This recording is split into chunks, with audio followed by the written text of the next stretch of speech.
नमस्कार, मी श्रुतुजा. तुमचं सगळ्यांचं स्वाद संस्कृतीमध्ये मनापासून स्वागत. तर सगळ्यांच्या आवडीचा जेवणातला प्रकार म्हणजे नॉनव्हेज. सगळ्यांचा म्हणजे जे नॉनव्हेज खातात त्यापैकी, आणि त्यातलाच ड्राय फिश हा कोकण साईडला मिळणारा प्रकार आहे.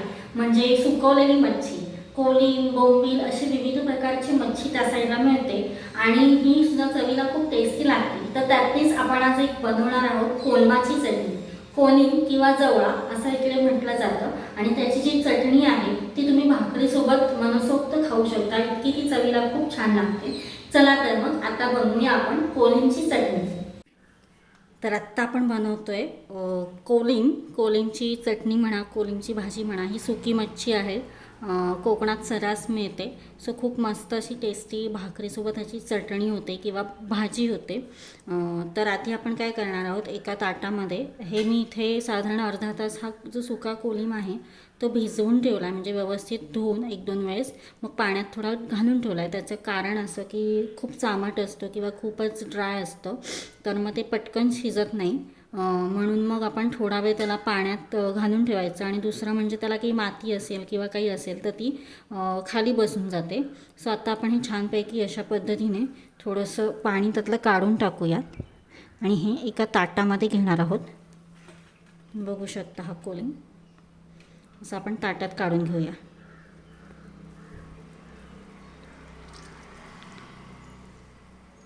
ड्राय फिश म्हणतात याला.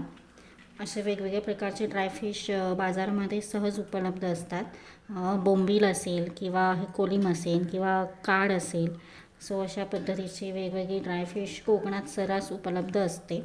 आणि ही ना कोकणामध्ये भरून ठेवतात. म्हणजे उन्हाळा आला की ड्रायफिश घरी आणून वाळवून वगैरे हे एका म्हणजे डब्यामध्ये स्टोअर केली जाते.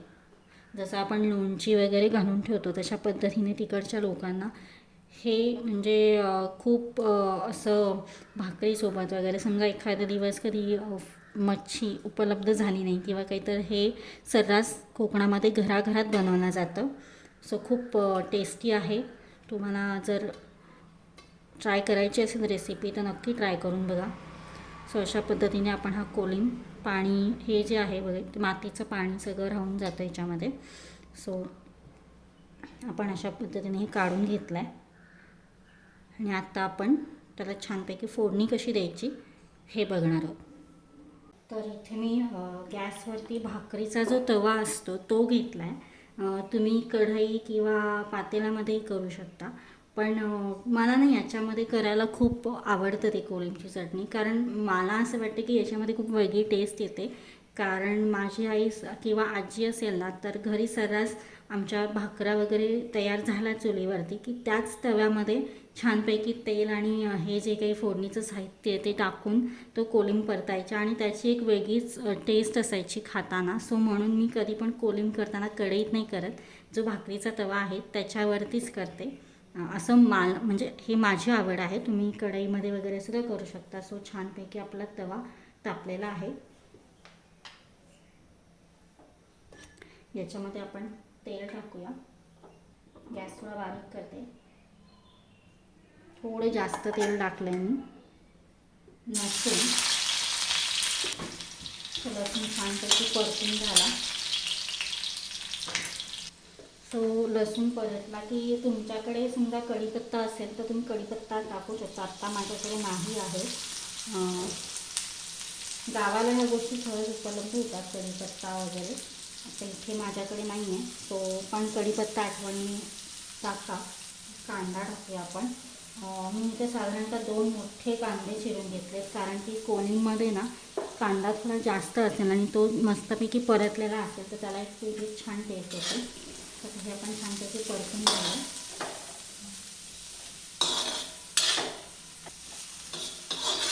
कांदा छानपैकी असं परतून घ्यायचा.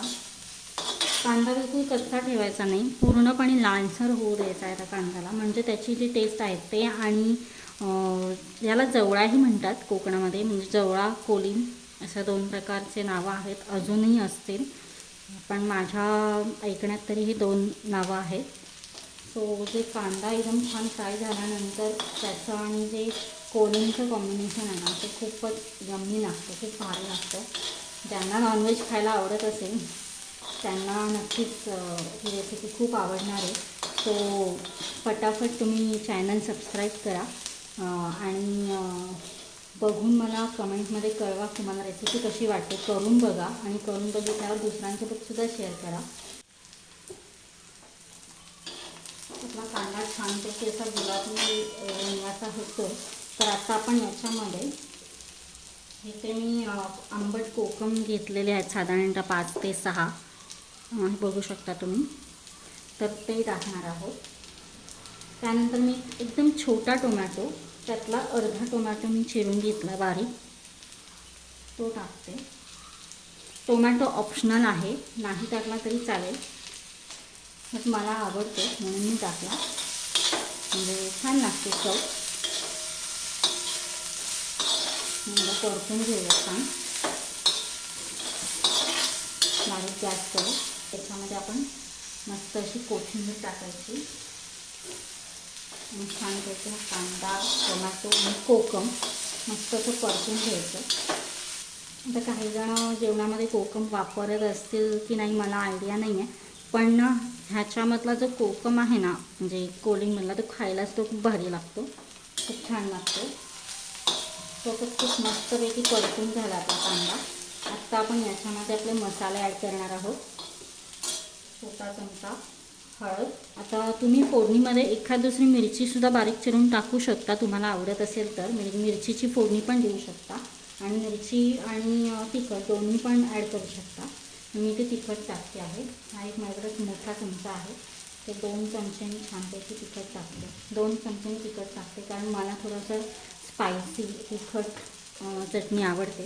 आता हे मसाले तुम्ही तुमच्या आवडीनुसार, तुमच्या टेस्टनुसार ॲड करा आणि चवीनुसार मीठ साधारण एकच चमचा, कारण की जो जवळा किंवा ड्राय फिश असते ती थोडी खारी असते, त्याला थोडंसं मीठ असतं म्हणून.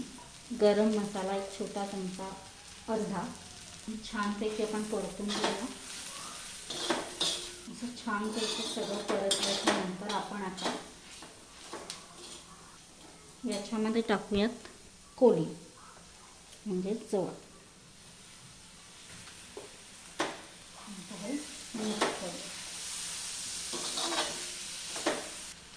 आता हे छान मिक्स झाल्यानंतर आपण हे पाणी टाकायचं नाही आहे, पण थोडंसं पाण्याचा शिपका मारायचा आहे अशा पद्धतीने, जेणेकरून तो थोडा नरम होईल.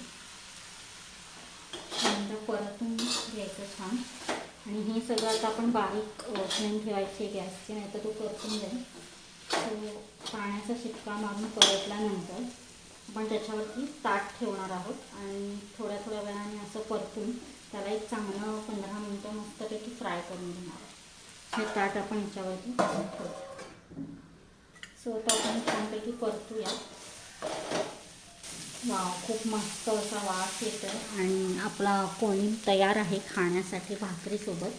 कोलिमची भाजी, कोलिमची चटणी किंवा परतलेला कोलिम, कांद्यामधला कोलिम, असं खूप प्रकारची नावं आहेत त्याला. तर तुम्ही नक्कीच करून बघा आणि मला नक्की कळवा.